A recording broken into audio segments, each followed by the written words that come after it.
one of the greatest soldiers ever. The man they called the greatest warrior of the 20th century. You don't mean Big Boss? That's right. We've been working feverishly to identify the genes responsible for his incredible combat skill. So far, we've discovered about 60 of the so-called soldier genes.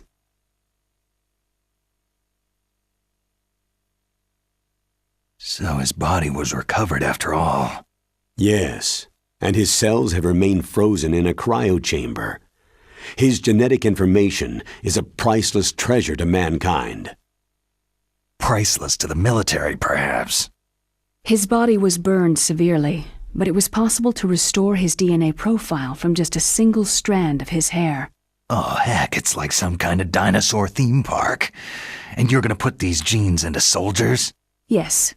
We'll use a process that I discovered called gene targeting. The strongest soldiers don't become what they are by acquiring their skills through training or experience. We now know that hereditary factors are far more crucial for creating superior soldiers. Snake, we can't hand over his body. It's more strategically important than any weapon of mass destruction. I hear the terrorists are calling themselves the Sons of Big Boss.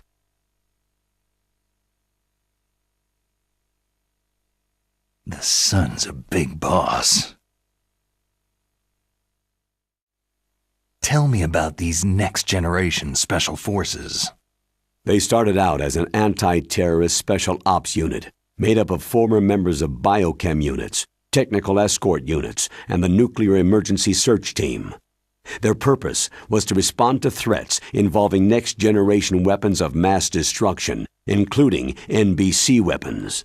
Until they were added, that is. Who's they? These guys didn't start out as regular army. Looks like a pretty international group. Mercenaries?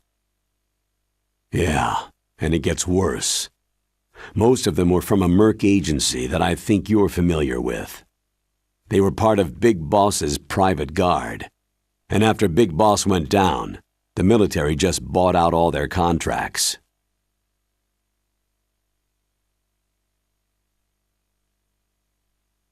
Outer Heaven.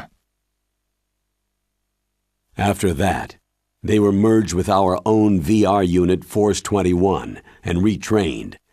If you ask me, these so-called next-generation special forces should be called simulated soldiers. They have no real battle experience.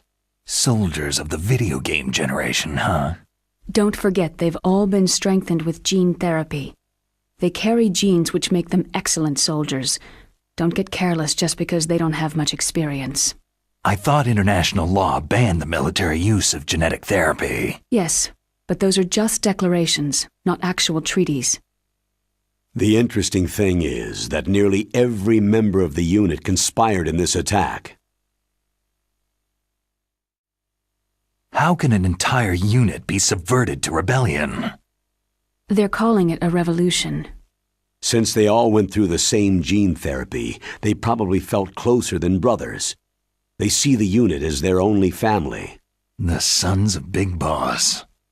But if they were regular army, they must have been interviewed periodically by army counselors. According to their files, they all got straight A's on their psychological tests. They all seemed like fine, upstanding, patriotic soldiers. But they all took part in the uprising? No. Several people didn't show up on the day of the exercise. That's why there was a resupply of troops. Was there any sign recently that something might be wrong? There was a report a month ago that they were acting strangely. Apparently they consulted classified information about the soldier genes and performed their own gene therapy experiments.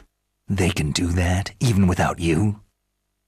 Well, our gene therapy process is almost completely automated, and besides that, they're all geniuses with IQs over 180. Even the existence of this genome army is a national secret of the highest order. We had been hoping to investigate this thing quietly and deal with it behind closed doors. High-Tech Special Forces Unit Foxhound, your former unit, and one that I was the commander of. An elite group combining firepower and expertise. They're every bit as good as when I was commanding them. So they're still around. There are 6 members of Foxhound involved in this terrorist activity. Psycho Mantis, with his powerful psychic abilities. Sniper Wolf, the beautiful and deadly sharpshooter. Decoy Octopus, master of disguise.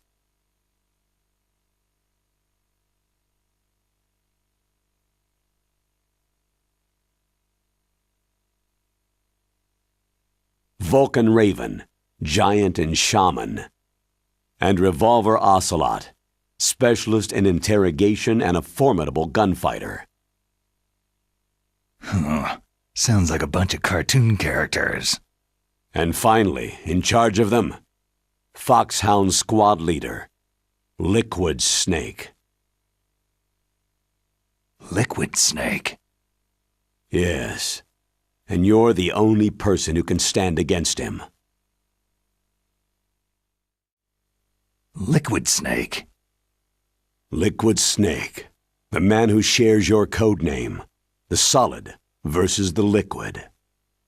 Tell me what you know. He fought in the Gulf War as a teenager, the youngest person in the SAS. His job was to track down and destroy mobile Scud missile launching platforms. You were there too, I believe. Didn't you infiltrate western Iraq with a platoon of Green Berets? I was just a kid myself back then. The details are classified, but it seems that originally he penetrated the Middle East as a sleeper for the SIS. He was a spy for the British Secret Intelligence Service? But he never once showed his face in Century House. He was taken prisoner in Iraq, and after that there was no trace of him for several years. After you retired, he was rescued and became a member of Foxhound. I thought that by the time I left, they were no longer using code names. I don't know his real name. That information is so highly classified that even I can't look at it. Here's a photo of him.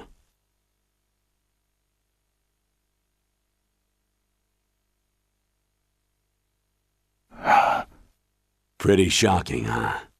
His skin tone is different, but otherwise, you two are exact duplicates. I have a twin? I don't know the details, but it seems so. That's why we really need you for this mission. You're the only one who can beat him. Now that I've met you, I know. You've got something that he doesn't.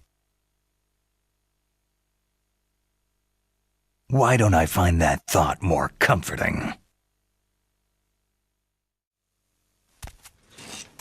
I need to borrow your scissors. What are you going to do? Don't worry. Just gonna clean myself up a little. Huh? I don't want to be mistaken for the leader of the terrorists.